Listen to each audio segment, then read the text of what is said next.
Alright guys, welcome back. In today's video I'm going to be going over some of my bass fishing tackle. I recently did a video kind of like this, except for it was going over my ice fishing stuff. Today I'm going to be going through my bass fishing tackle. I already went through my rod and reels, so if you want to see that you can click right there. But if you don't care, or you've already seen that video, then I'll get right into the bass fishing gear. As you guys might be able to see, the basement's actually looking pretty clean now.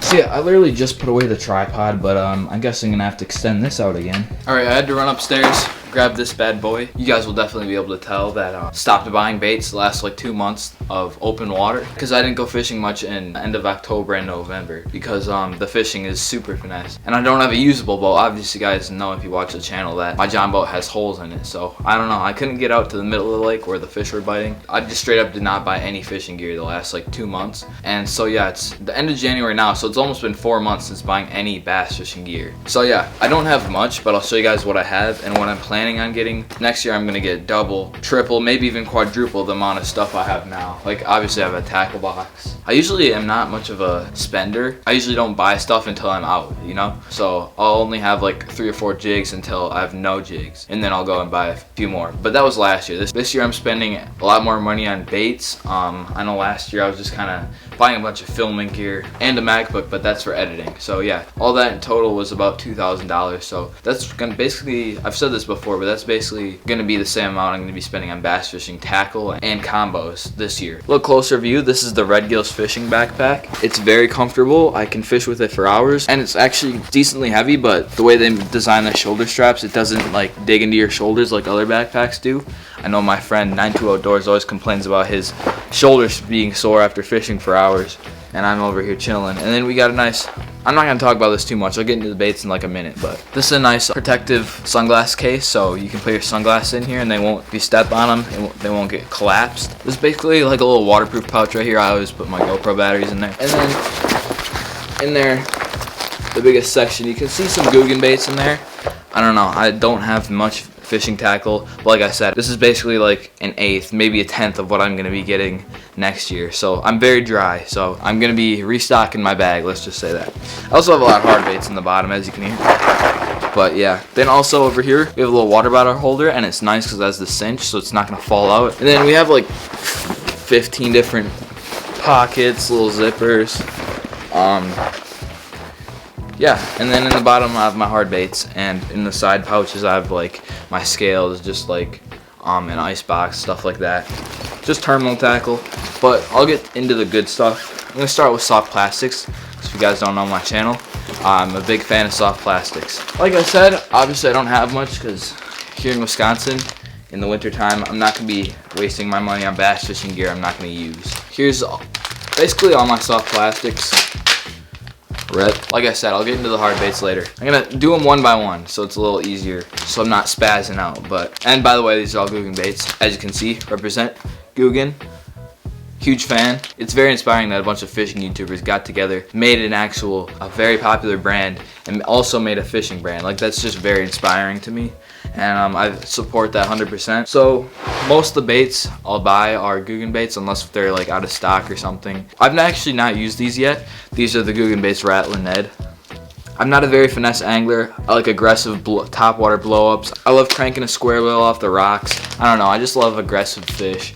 And so yeah, I do not go finesse very often, but if I do, I guarantee you these little Rattlin' Neds will catch a fish. This is mooncake color. I would take them out, but I feel like this video would be forever if I went over every single bait individually. So before I get into the rest of them, I'm gonna talk about the 2 new Googan baits. They're like 3 months old by now, but these are new for me because it took like a month to ship. They're not new anymore, but they're the newest I have. So this is the 3-month-old Googan toad. It's a little topwater horny toad basically, except for Googan baits made them. I really wanted the green pumpkin pearl, but they were out of that immediately. As soon as it dropped on the Googan baits website, they were out of stock within an hour. So this was the next best color I could get. It was green pumpkin.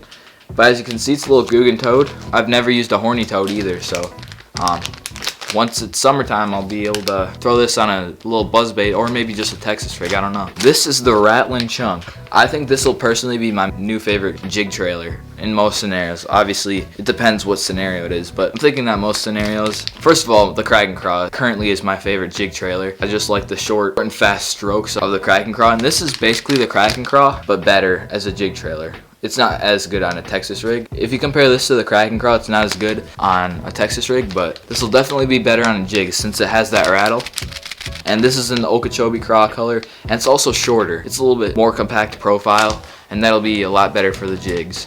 So yeah, that's the Rattlin' Chunk. I'm actually out of Kraken Craws at the time of this. Actually, no, I do have some Kraken Craws. I have some that are like out of the package, you know. Like, I like to keep them in the package. I really like their packaging. I really like the green and white. It really stands out, especially when you're looking down the fishing aisle. The Googan bait section definitely pops out, and the graphics pretty cool of that little bandito bug. This one is in baby blue. If you guys have not seen a bandito bug, I'm actually going to show you in the next one. This one isn't as good of a color as the next one I'll show you, but this is baby blue. I'll take the next one out of the package. This one, same thing, bandito bug, except for this one is the Bama bug color. So I'm going to take one of these out, show you guys, because this is probably my favorite Texas rig. Flipping and pitching, just throwing around the Texas rig. And if you guys have not smelled Googan baits, you're really missing out. Literally, they smell like, a lot of people say they smell like missile baits, but I've never actually used missile baits, so I don't know, maybe I'll make a video on that someday. But right now I'm supporting Googan baits unless something changes in my mind. I don't think I'll have a doubt in my mind. Right here, this is my favorite soft plastic color. It is dark blue on one side and it's green on the other. My favorite bait for the waters around here, because a lot of the small ponds and lakes I have, they aren't like super muddy, but they're also not like clear, you know. They're like, it's about a foot, maybe a foot and a half of visibility, so it's not super dirty, but it's also not clear. So this is a perfect bait for that type of water, the in between. I've caught a lot of fish on the Googan baits, bandito bug, all the Googan baits really. I've caught probably 90, I'd say around 80 or 90% of my fish I caught last year, 2020, were on Googan baits. Different kinds, obviously, but obviously I've had more baits than these.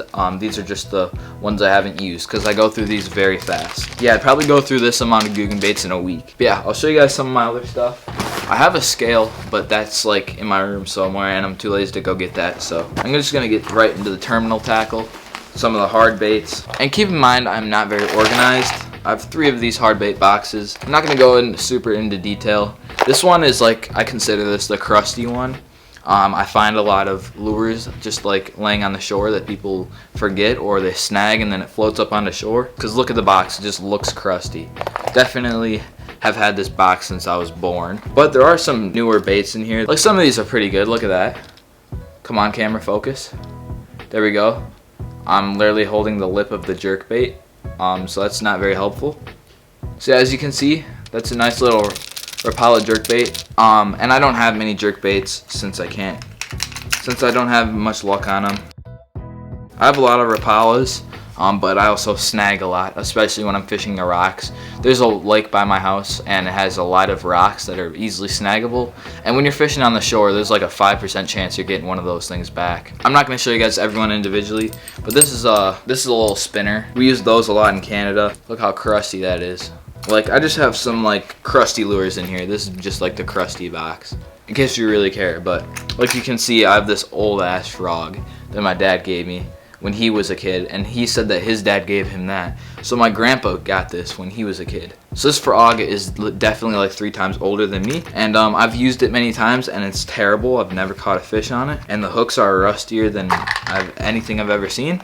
So yeah, we're gonna put away the crusty box, and then we're gonna go into the soft plastic / spinnerbait box. Again, I don't have much tackle, so yeah, 90% of my tackle a week later goes right in the drink. A lot of it gets snagged and doesn't come back, so that's why I like soft plastics. They're not very expensive, but they also catch a lot of fish. Just a little $1 buzz bait. The blade is horrible. I've caught a few fish on that. Here's my only spinnerbait since I lost about 20 last time I went fishing, which was literally October. Yeah, just a lot of soft plastics. These are the soft plastics I throw in here that either I lost the packaging to, or there was just like one in a package and I didn't want it just laying in there. So I have a lot of bandito bugs in there. I have some Kraken Craws, drop shot worms. I have a few Senkos in the top. I have a bunch of Mondo worms because I never use those. Yeah, that's the soft plastic box. Not too interesting, basically what I went over before, except for a little more used. And then this is like my better hard bait box. Still looks pretty rough since I've had it for like 3 years, but not nearly as rough as that first one. I like to put some of my better baits in here. The only bait in here that is not good is this thing. This is my homemade spoon, but here's a giant spoon. We use these in Canada to catch a lot of big northern. I had a lot of these, but obviously I snagged them because I was using spinning rods back then. Here's my only square bill that managed to not get snagged and break off. I caught a few fish on it this year, not that many, but the other crankbaits that I used and I caught a lot of fish on got snagged. Yeah, hopefully once I'm in the boat this year, I won't lose as much lures because I'll be able to, if I ever get snagged, which hopefully I don't get snagged that much, I'll be able to like trolling motor over to it and then like unhook it, obviously. This is a deep diving crankbait. Yeah, there's not much deep waters around me, so I don't use that very often. Here's a super shallow diving crankbait. I caught a few pike on it this year, but I don't know. I didn't use much hard baits this year, just a lot of jigs and spinner baits, soft plastics. See, this is why I don't like treble hooks. Look at all that. There's another one. Here's one that I never used. A few more spinners. We use those a lot in Canada, but they don't work as well here. This thing is huge. I don't know. I've never used that because there's not very big fish here in Wisconsin. Yeah, that's pretty much it. And then one of these crusty lures I found on the shore. Somehow managed to make it into my tackle box, but I don't know. Maybe I could make a video about restoring old lures someday. I don't know. Probably not, but if you guys want to see it, let me know in the comments. Otherwise, I'll probably just scratch that video idea. So yeah, that's basically my tackle. I know I don't have much. Actually, before you guys click off, I have something to show y'all. This is what I've collected the last few months. I didn't do this the whole summer, but I did it for like half the summer. So this is half a summer's, it's so awkward when I have to move out of the frame for it to focus, but this is half a summer's worth of soft plastics. Next year I'll definitely have like 3 of these, but it literally doesn't look like much, but if you think about it, it's a whole cup jam-packed. Like look, it's not oh, just stack it up, make it look big. No, it's literally, look, you press down, it don't fit anymore. Literally a pound of soft plastics right there. That weighs more than the dinks I catch on the daily. But yeah, these are just a lot of ripped soft plastics. A lot of them obviously end up in the lake or in a fish's mouth. Yeah, just wanted to show off that. I was planning, like I said, I was planning on doing like a soft plastic remelting video where I would buy a mold, stick it in the microwave, and then remelt these down and try to make my own lures. That would be fun. My parents obviously don't want me to use my own microwave, and I'd have to buy a bunch of like stuff just to make some cheap lures that, I don't know, maybe someday, once I have more, probably. Hopefully I don't drop it, but there's not much. I know this isn't very bass fishing related, but I got a little fillet knife. That was for bluegill.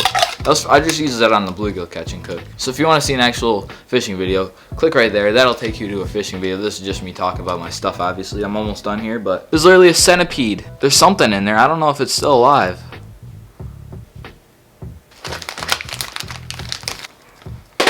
Ugh, my jaw. But anyway, guys, hopefully you enjoyed. I don't have much bass fishing tackle right now. A lot of this was just like old crusty crankbaits. By the way, that's all I used to fish with when I was like 12 years old. So, but hey, I caught a lot of pike, and yeah, I will say last year I'm fishing about 5 times a week. Really paid off last year. I caught my new PB pike and obviously my new PB bass. The one thing I didn't break was my PB smallmouth. This year I'll definitely break all 3 of those. I can guarantee you, because I'll be fishing every single day. Okay, maybe not every day, but like I'll try to as hard as I can. Like, unless if I have like a big event going on, I'm going fishing every day. But yeah, hopefully you guys enjoyed me messing around with some of my old lures, talking to you guys some about what I'm gonna be doing in the future. But yeah, tomorrow I don't have school, so tomorrow should be a better video. I don't know if I'm going ice fishing, but if I don't go ice fishing, I'll definitely be doing something entertaining. So yeah, I don't know what else to talk about, so thank you guys for watching. See y'all tomorrow.